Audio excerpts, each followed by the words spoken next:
Let's get some reaction to yesterday's mid-year budget update. Joining me is the Chief Executive of the Australian Industry Group, Ines Willox. Ines, thanks for your time. You pointed out that spending as a percentage of GDP will be the highest percentage since the 80s. Why is that a problem?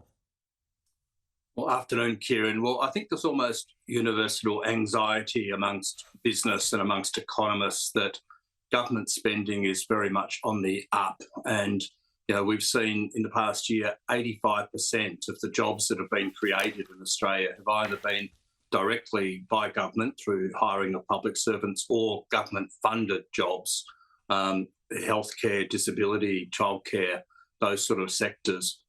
All of those sectors are eminently defensible, but when you cumulatively put that together, what that's telling you is that we're starting to see significant increase in government spending. That spend is now at sort of almost 40-year highs compared to our GDP.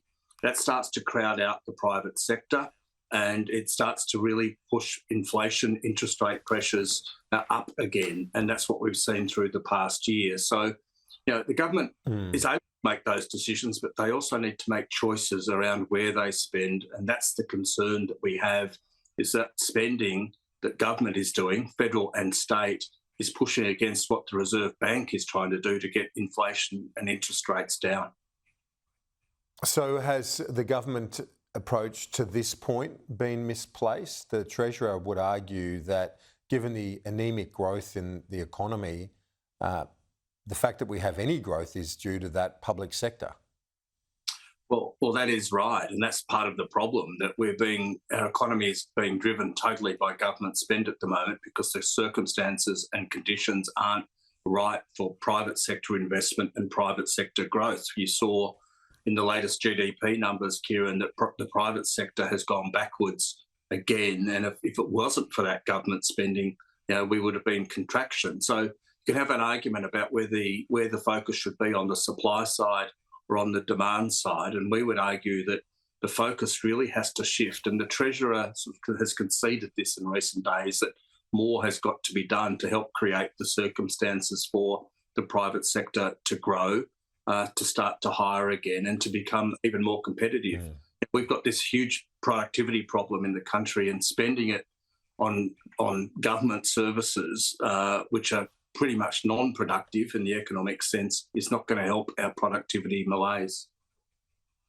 The other issue that he points out, though, that some of the or a fair percentage of the spend, the increased spend, is indexation of things like pension payments, things that are inexorable or inevitable. As the government has decided to call them automatic.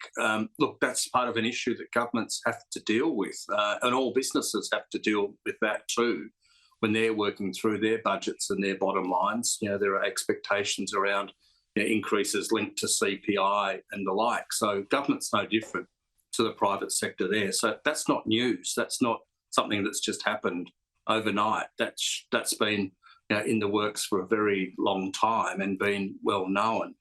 But that's just part of the issue that we have here. The problem is that the bottom line for the country is now, is getting very, very treacherous. We're about to hit $1 trillion in government debt in 25, 26. That's a lot of debt that we're going to be carrying forward.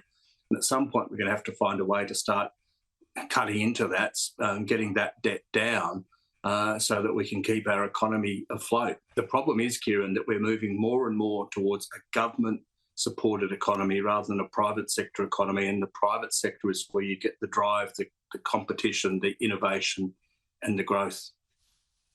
Will that $1 trillion in debt ever be paid off? Well, you'd hope so. It's got to be an aspiration of government and of businesses themselves to sort of pay down debt and to run their books and to balance their books. We can't just keep accumulating debt and hope that it is inconsequential and doesn't have consequences for the economy. The problem is that graph on screen now is just showing us is that we now have a decade of built-in, baked-in deficits. We have a structural deficit problem now within the economy, and that's not going to get any easier, as we think about what's happening in the Chinese economy, upon which we're so reliant when it comes to commodity prices. what's going to happen, just think about the hypothetical, when Donald Trump perhaps comes to us, as he's likely to go to NATO and say, increase your defence spending to 3% of GDP from just about 2.1 where it is now, and it's actually going down next year. You put all those sort of problems together, we've got to fundamentally rethink how we formulate a budget. That, Kieran, is why we need to have big thinking process around tax reform, regulatory reform, and the like. And we keep coming back to productivity. We've got to drive that to drive our economy forward. Australian Industry Group Chief Innes Willox, great to chat as always. Thanks, Kieran. Take care. Have a good Christmas.